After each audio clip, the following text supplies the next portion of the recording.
This is the story of a 59-year-old American who did everything right and still can't afford to retire in the country he spent his whole life serving. If you're over 40, this might feel uncomfortably familiar, because what happened to him is happening to millions of people right now, and most of them have no idea until it's too late. Let's call him John. He's not one person, he's a combination of stories from real Americans in their late 50s, people who believed in something that no longer exists, people who played by the rules and discovered the rules were designed for someone else. John graduated in the late 80s, got his first real job in the early 90s. It was a decent job, but nothing fancy. He worked in manufacturing at first, then moved into logistics at a mid-sized company, the kind of company that doesn't exist anymore, or if it does, it's been bought out 3 times and all the benefits are gone. But back then, in 1992, 1993, John believed in the American dream, not because he was naive, but because back then, it still felt real. He saw his parents retire with pensions. He saw neighbors who worked honest jobs and owned their homes. He saw a path forward that made sense. And John did everything right.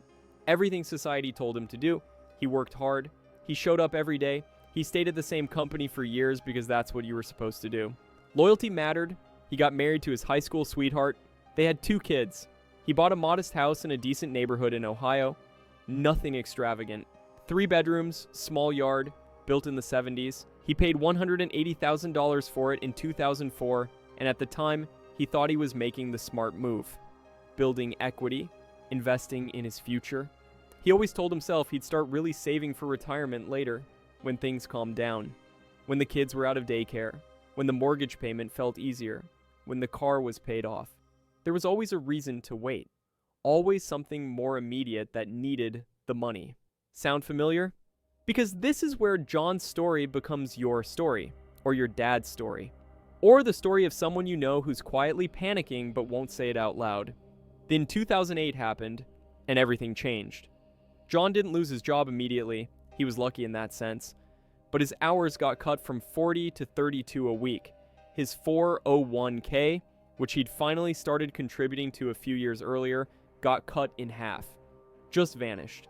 Decades of gains, gone. The house he bought for $180,000 was suddenly worth $110,000. He was underwater, owed more than it was worth, and just like millions of other Americans, John had a choice: sink or survive. So he survived. He did what he had to do.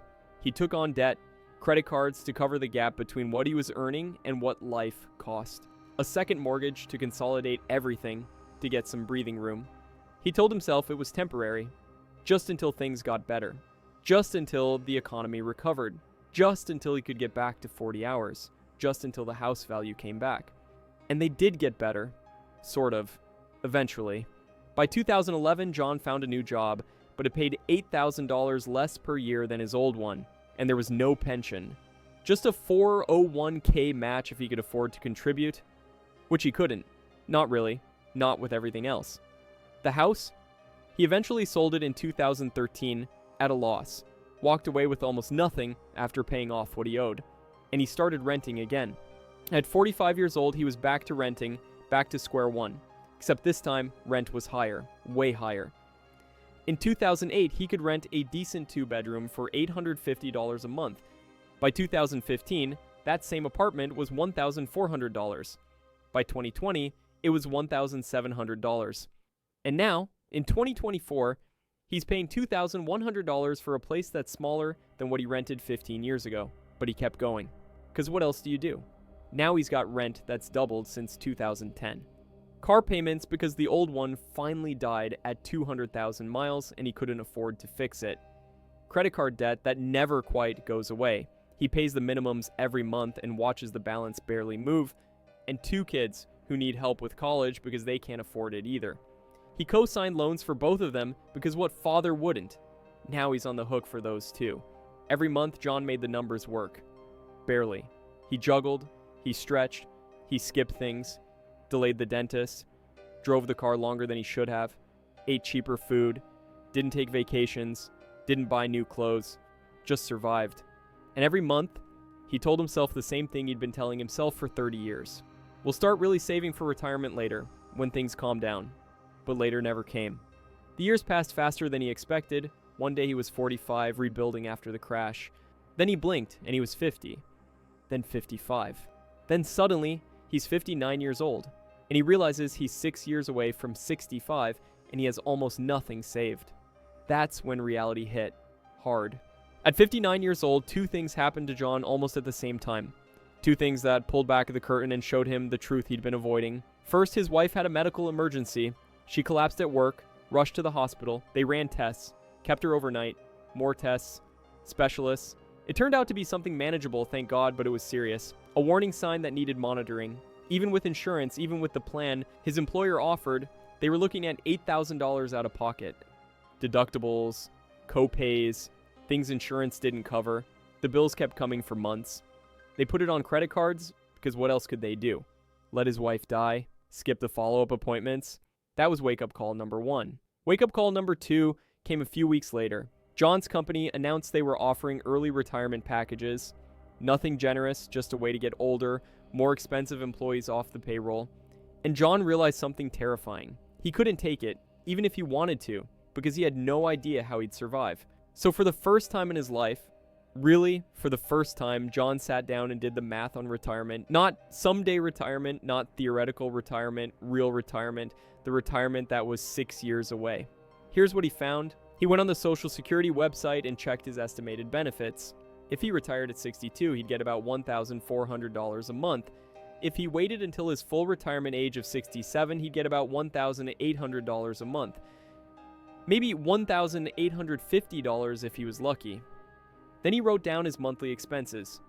His real expenses. Not what he wished they were. What they actually were. Rent for his apartment. $2,100 a month. And that's if his landlord doesn't raise it again, which he probably will. Utilities. Electric, water, trash, internet. About $200 a month. Food. He and his wife eat cheap. They shop sales. They cook at home. Still costs about $400 a month. Car insurance and gas. They only have one car now. $250 a month. Phone. $100 for both of them. Medications. His wife takes 3 prescriptions. He takes 2. Even with insurance, that's about $150 a month. Healthcare before Medicare kicks in. If he retires at 62, he needs insurance for 5 years. The marketplace plans for someone his age, about $600 a month, minimum. And that's with a high deductible. He added it up. $2,100 plus $200 plus $400 plus $250 plus $100 plus $150 plus $600. $3,800 a month, and that's bare minimum. That's no restaurants, no gonna see the grandkids who live 3 states away, no helping the kids when they need it, no emergency fund, no car repairs, no nothing. Social Security at 67 gives him $1,800 a month. That leaves a gap of $2,000 every single month.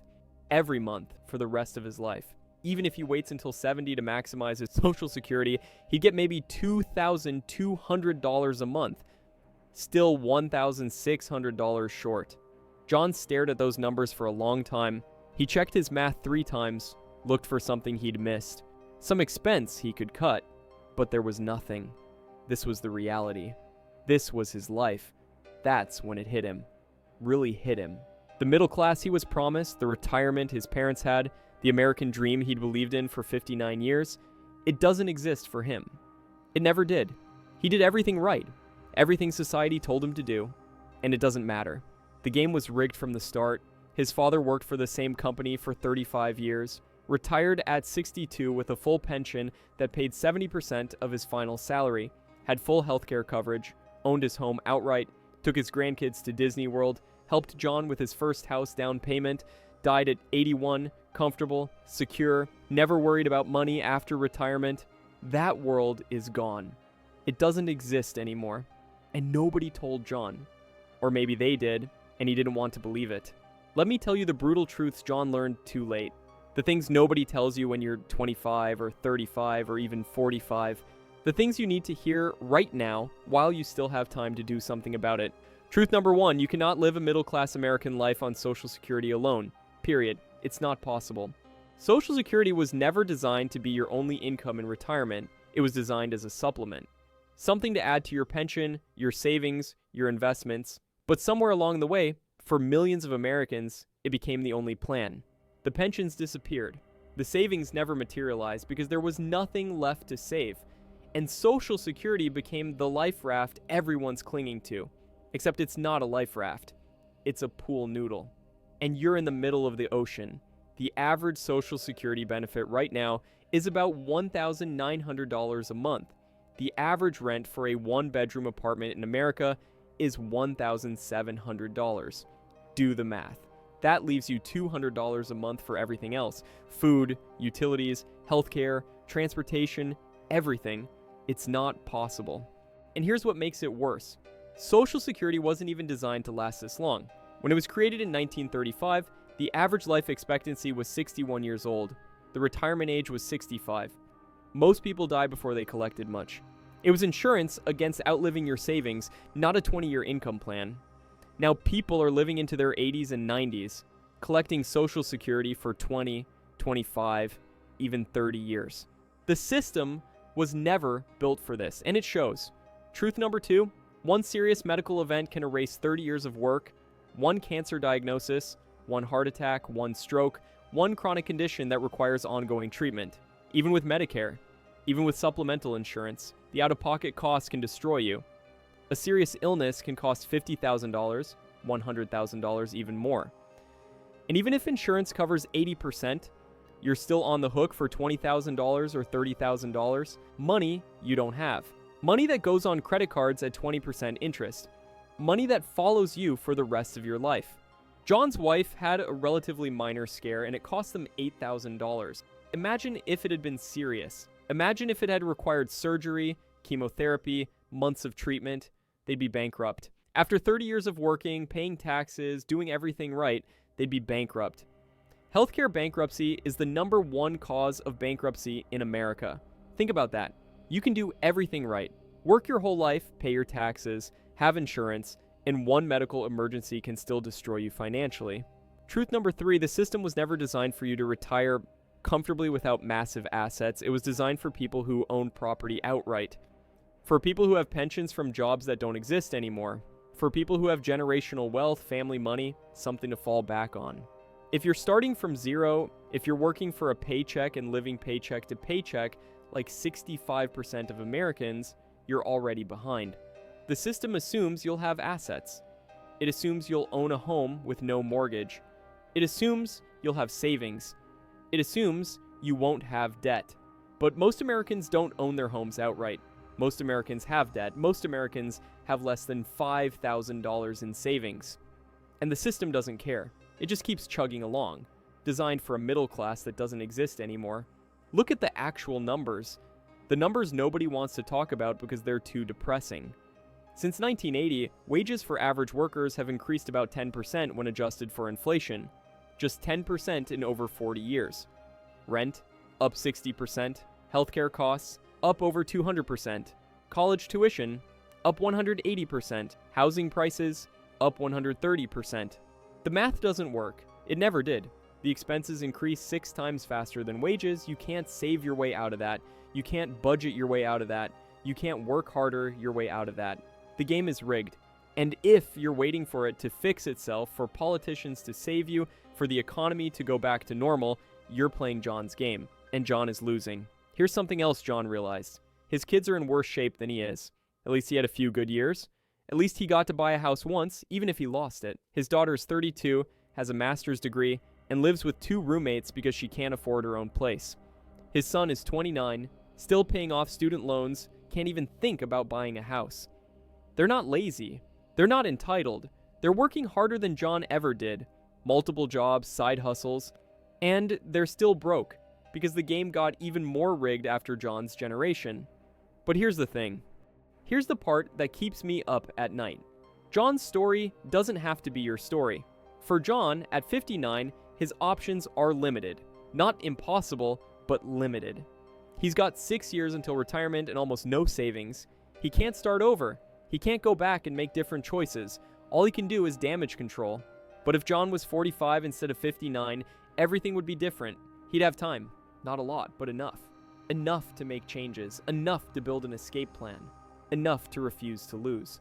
So let me tell you exactly what John would do differently if he could go back. What he wishes someone had told him when he still had time. First, he'd cut lifestyle inflation immediately. He'd stop trying to keep up, stop trying to look middle class, stop buying things to feel successful. He'd live below his means, well below, and he'd start treating every dollar like it mattered. Because it does. Americans are addicted to lifestyle inflation. You get a raise, you increase your spending, you get a better job, you get a nicer apartment, you make more money, you buy a nicer car. It never ends. You're always spending everything you make, always one emergency away from disaster. John would stop that cycle immediately. He'd drive the old car until it died. He'd live in a cheaper place. He'd cut the streaming services, the eating out, the stuff that doesn't matter. And he'd save the difference. Actually save it. Not plan to save it, save it. He'd track every expense, every coffee, every impulse purchase, every subscription he forgot about. He'd know exactly where his money was going, and he'd take control of it. Because if you don't control your money controls you. Second, he'd stop trusting the US system to take care of his retirement. He'd accept right now that Social Security won't be enough, that Medicare will have gaps, that the government isn't coming to save him, and he'd plan accordingly. Most Americans are in denial about this. They know Social Security isn't enough, but they don't really know it. They haven't done the math. They haven't looked at the numbers. They're hoping it'll somehow work out, that they'll figure it out later, that something will change. John would face reality head on. He'd do the math, see the gap, and start building a plan to fill it, not someday, now. He'd max out any 401k match his employer offers. That's free money. Then he'd open a Roth IRA, put whatever he could in there, even $100 a month. Because $100 a month for 20 years at 7% return is over $50,000. It's not enough to retire on, but it's something. It's more than zero. Third, and this is the big one, he'd start planning a geographic escape to a lower cost country, not as a vacation, not as a dream, as a concrete retirement strategy. This is the part most Americans don't want to hear. They think it's giving up, they think it's un-American, they think it means they failed. But here's the reality that John understands now. That $1,800 a month from Social Security, in the United States, it leaves you $2,000 short every month. You can't survive. You can't retire. You're trapped working until you die, or you're homeless. But that same $1,800 a month in parts of Mexico, you can live comfortably. Small city in central Mexico, places like Guanajuato, San Miguel de Allende, Mérida, you can rent a nice apartment for $500 a month. Food costs $300. Utilities $50. Healthcare through Mexico's public system or private insurance is $100 a month or less. You'd have money left over. You'd have a life. In Central America, countries like Nicaragua, Guatemala, parts of Panama, the same thing. $1,500 a month and you're living well. Better than you'd live in the US on $4,000 a month. Southeast Asia, Thailand, Vietnam, Philippines, $1,200 a month and you're comfortable. You can afford to eat out, travel, enjoy your retirement instead of just surviving it. Even in Europe, if you're strategic. Portugal, Spain, parts of Greece. You can make it work for $2,000 a month if you're smart about it, and you get better healthcare than you'd get in the United States. Is it ideal? No. John spent his whole life in America. He wanted to retire in America, near his kids, near his grandkids, in the country he paid taxes to for 40 years. But ideal isn't an option anymore. Survival is the option, and survival means being willing to adapt, being willing to go where your money works, being willing to build a life somewhere. The math actually adds up. This isn't giving up. This is refusing to lose. This is taking control of your future instead of letting a broken system destroy it. Think about it this way. John paid into Social Security for 40 years. That's his money. He earned it. And the US government is perfectly happy to send that check to him whether he's in Ohio or Oaxaca. The money is the same, but what that money can buy is completely different. For John at 59, it's almost too late. He can still do it, but it's harder. His wife has medical issues that need monitoring.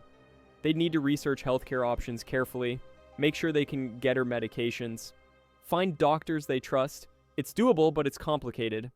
If he was 45, he'd have 15 years to learn a language, to visit potential countries, to build connections, to understand the healthcare system, to prepare. That's the difference. Time. He could take trips, start building a network, find expat communities, test out different cities, figure out where he actually wants to be. Not rush into it, plan it properly. But here's what you need to understand. If you're watching this and you're 35, 40, 45, even 50, you still have time. Not a lot, but enough. Enough to make changes. Enough to build a different ending to this story. The question is, will you? Or will you do what most people do? Nod along, feel uncomfortable for a few minutes, then go back to hoping it'll somehow work out. Go back to telling yourself you'll save more later. Go back to trusting a system that's already proven it doesn't care about you.